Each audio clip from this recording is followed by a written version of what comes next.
Bienvenue sur QSN Talks, le rendez-vous des réseaux sociaux et de l'e-réputation. Les réseaux sociaux, on les connaît ou on en a entendu parler. On sait les utiliser ou on cherche leur intérêt. Mais une chose est sûre, on ne peut plus passer à côté. Experts ou débutants, particuliers ou professionnels, les pratiques et les enjeux sont multiples. Vous voulez comprendre, apprendre ou vous perfectionner ? Alors abonnez-vous à ce podcast. Je suis Frédéric Foscani, spécialiste des réseaux sociaux et de l'e-réputation, consultant, formateur et conférencier.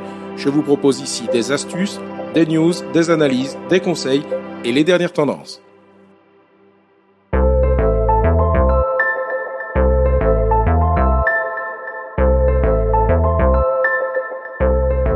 Bonjour.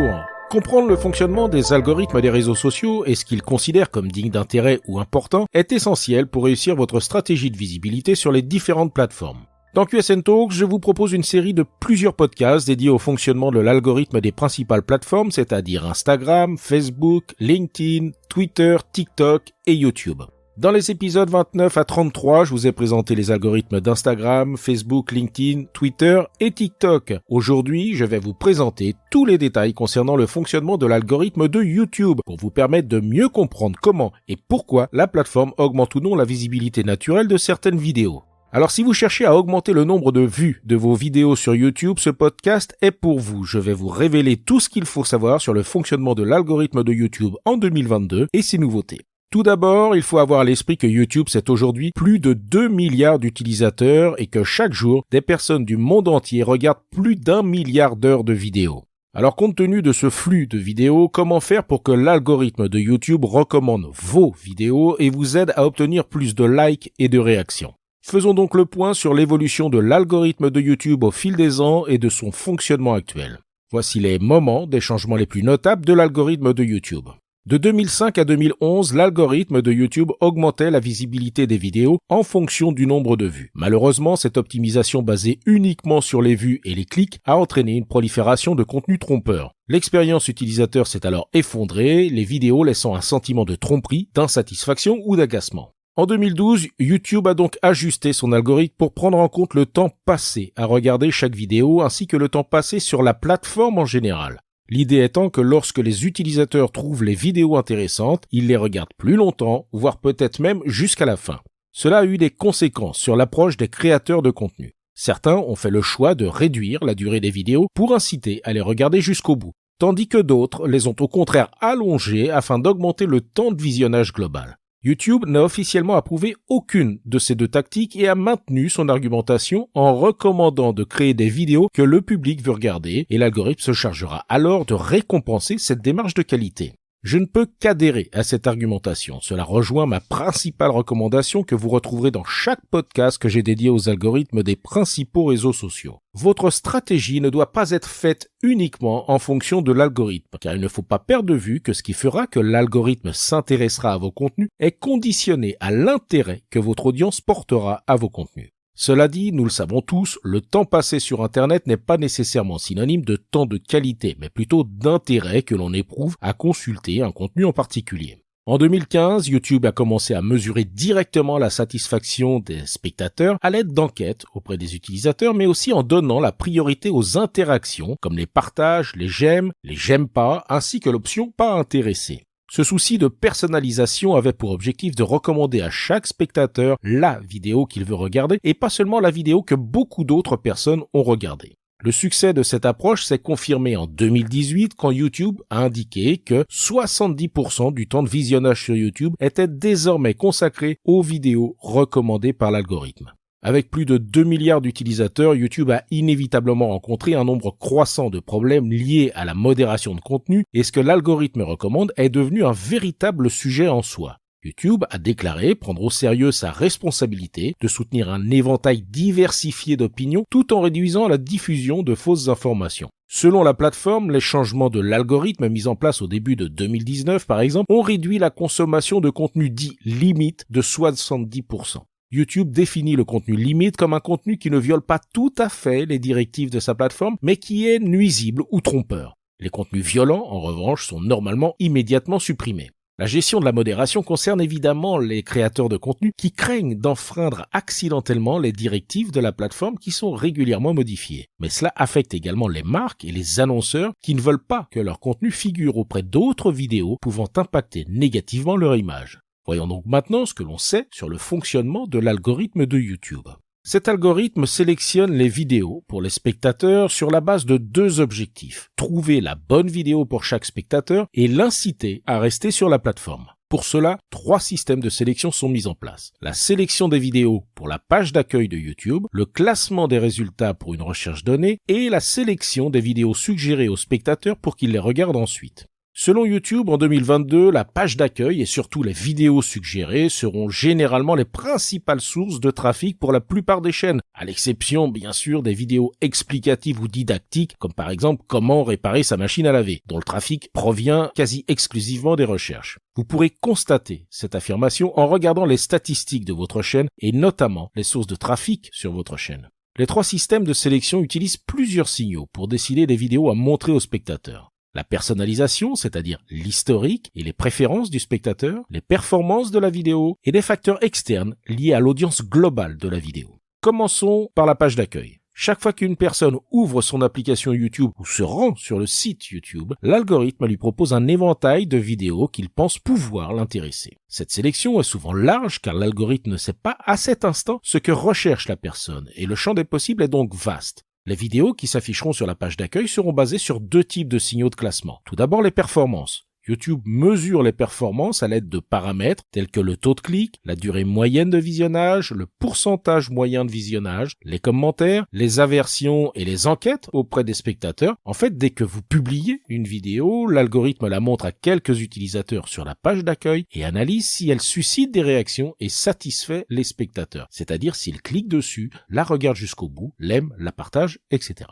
Ensuite, il y a la personnalisation. La personnalisation signifie que YouTube propose des vidéos qu'il estime correspondre au centre d'intérêt des utilisateurs, en fonction de leur comportement passé, c'est-à-dire de leur historique de visionnage. Si un utilisateur aime certains sujets ou regarde beaucoup une chaîne en particulier, il se verra proposer davantage de vidéos de ce type. Ce facteur est également sensible aux changements de comportement au fil du temps, lorsque les intérêts et les affinités d'une personne augmentent ou diminuent. Concernant la sélection des vidéos suggérées, après avoir vu une vidéo, YouTube applique des critères légèrement différents. Après avoir regardé quelques vidéos au cours d'une visite, l'algorithme a une meilleure idée de ce qui intéresse le spectateur à ce moment précis et propose donc d'autres vidéos sur le côté droit de l'écran. Par conséquent, en plus de la performance et de la personnalisation, l'algorithme sera susceptible de recommander des vidéos qui sont souvent regardées ensemble, des vidéos liées à un thème précis ou des vidéos que l'utilisateur a regardées dans le passé. En vous référant aux statistiques de votre chaîne avec YouTube Analytics, vous pourrez identifier quelles autres vidéos votre public a regardées. Cela sera une aide précieuse pour vous aider à déterminer les sujets et les centres d'intérêt plus larges ou connexes qui intéressent votre audience. Faire une suite à une vidéo la plus réussie est d'ailleurs une technique qui a fait ses preuves pour fidéliser une audience à partir de sujets plébiscités. Concernant la zone de recherche de vidéos, celle-ci sera impactée par des principes de base en termes de référencement. Comme pour tout moteur de recherche, lors d'une recherche précise, l'algorithme décidera du classement des résultats de recherche. Alors comment faire pour que votre vidéo soit classée en tête des recherches ? Bien évidemment, pensez aux mots-clés. L'algorithme de recherche de YouTube s'appuie notamment sur les mots-clés que vous utilisez dans le titre et la description de votre vidéo. Une fois que l'algorithme a déterminé la nature de votre vidéo, il la teste en la proposant aux internautes dans les résultats de recherche. C'est à ce moment-là que les performances, c'est-à-dire taux de clic, temps de visionnage, réaction, etc., entreront en jeu. Si votre vidéo plaît aux personnes qui recherchent vos mots-clés, en d'autres termes, si les signaux sont positifs pour l'algorithme, la vidéo sera montrée à un plus grand nombre de personnes et remontera encore plus dans les résultats de recherche. Voyons donc quelques conseils pour améliorer votre portée organique sur YouTube. Ces conseils sont précieux car publier une vidéo n'est pas suffisant. Il est impératif d'acquérir des réflexes liés au principe de référencement sur le web. Pour commencer, faites vos recherches et travaillez vos mots-clés. L'algorithme examine vos métadonnées pour déterminer le sujet de la vidéo, les vidéos ou les catégories auxquelles elle est liée et les personnes susceptibles de la regarder. Lorsqu'il s'agit de décrire votre vidéo pour l'algorithme, vous devez utiliser un langage précis et concis que les internautes utilisent lorsqu'ils effectuent des recherches. Étant donné que YouTube est autant un moteur de recherche qu'une plateforme vidéo, vous pouvez effectuer votre recherche de mots-clés de la même manière que pour un article de blog ou une recherche web en utilisant des outils gratuits comme Google AdWords ou SEMrush. Une fois que vous avez identifié vos principaux mots-clés, vous devez les utiliser à 4 endroits. Dans le nom de fichier de la vidéo, dans le titre de la vidéo, dans la description de la vidéo et dans les sous-titres de la vidéo. Soyez également attractif dans la présentation de votre vidéo. Donnez envie. Cela passe par une vignette personnalisée et cohérente avec vos autres vignettes. Rédigez un titre accrocheur, mais pas racoleur. N'oubliez pas que la première phrase de la description apparaîtra dans les résultats de recherche, alors faites en sorte qu'elle soit intéressante et pertinente. Au-delà du texte, il est important d'ajouter des liens dans la description de la vidéo. Des liens externes bien sûr, mais aussi des liens internes à votre propre chaîne YouTube, comme le lien de la vidéo elle-même, le lien de la chaîne et le lien de la playlist de votre vidéo. Une fois qu'un spectateur a regardé une vidéo, faites en sorte qu'il puisse continuer à regarder votre contenu et rester dans l'écosystème de votre chaîne. Plusieurs possibilités pour cela avec YouTube Studio lors du téléchargement et de la personnalisation de votre vidéo. Intégrer des fiches sur la vidéo permet de signaler par exemple les autres vidéos pertinentes de la chaîne. Ajouter un écran de fin est indispensable pour proposer une autre vidéo ou inciter à s'abonner à la chaîne ou à une playlist de la chaîne. Intégrez aussi votre vidéo dans une ou deux playlists de votre chaîne YouTube. Pensez également à générer des vues en provenance d'autres sources. Les vues qui ne proviennent pas de l'algorithme YouTube seront également prises en compte par l'algorithme. Par exemple, les publicités YouTube, le trafic provenant de sites externes, des campagnes sponsorisées déployées sur d'autres réseaux sociaux visant à générer du trafic sur votre vidéo YouTube, des partenariats avec d'autres chaînes ou d'autres marques. Ces actions peuvent être nécessaires pour booster l'algorithme et vous aider à atteindre votre objectif. Créer des passerelles entre vos différents leviers est indispensable. Par exemple, intégrer une vidéo YouTube dans votre blog ou votre site web est excellent pour le référencement dans Google et pour le nombre de vues de vidéos sur YouTube. Mais assurez-vous bien, surtout si vous créez des campagnes sponsorisées sur d'autres réseaux sociaux pour générer du trafic sur votre chaîne YouTube, de bien cibler vos audiences externes car le taux de clic et la durée de visionnage sont des critères majeurs pour l'algorithme de YouTube. Un aspect qui est souvent oublié par manque de temps mais qui peut être crucial consiste à créer du lien. Pour cela, répondez aux commentaires, créez du lien avec votre audience. Pour que votre audience augmente, vous devez entretenir vos relations avec vos spectateurs. L'établissement de relations avec vos spectateurs vous permettra de les fidéliser en humanisant la relation. Ne l'oubliez pas. Si l'algorithme ne vous punira pas si vous publiez trop ou pas assez fréquemment, une fréquence de publication régulière permet de construire et d'entretenir une relation avec votre audience et d'augmenter votre visibilité, ce qui aura forcément un impact sur le nombre d'abonnés. À cet effet, le format short proposé désormais par YouTube est très intéressant. Similaire au format Reel que l'on trouve sur Facebook et Instagram, format plagié lui-même de TikTok, est un format court, comme son nom l'indique, de 15 à 60 secondes. Comme tout nouveau format, et parce qu'il a pour objectif de concurrencer les autres plateformes avec leurs Reels, les shorts de YouTube sont actuellement mis en avant par l'algorithme. Le short peut être utilisé pour des contenus simples et moins complexes à mettre en œuvre qu'une vidéo classique et peut aussi servir de teaser pour une vidéo YouTube ou pour tout autre levier de communication. Pour l'instant, le format short ne peut pas être programmé, peut être publié uniquement à partir d'un mobile. Néanmoins, ce format peut permettre la création de contenu vidéo à une fréquence plus soutenue. Une autre possibilité existe pour alimenter plus fréquemment sa chaîne YouTube. Elle concerne les marques ou créateurs qui proposent du contenu au travers d'un podcast, comme c'est le cas pour le podcast QSN Talks que je vous propose chaque semaine. Publier un podcast sur YouTube peut surprendre, mais les statistiques le prouvent, de plus en plus d'auditeurs de podcasts utilisent YouTube pour l'écoute. Pourquoi ? Tout simplement parce que tout le monde n'a pas forcément d'abonnement à une plateforme de streaming.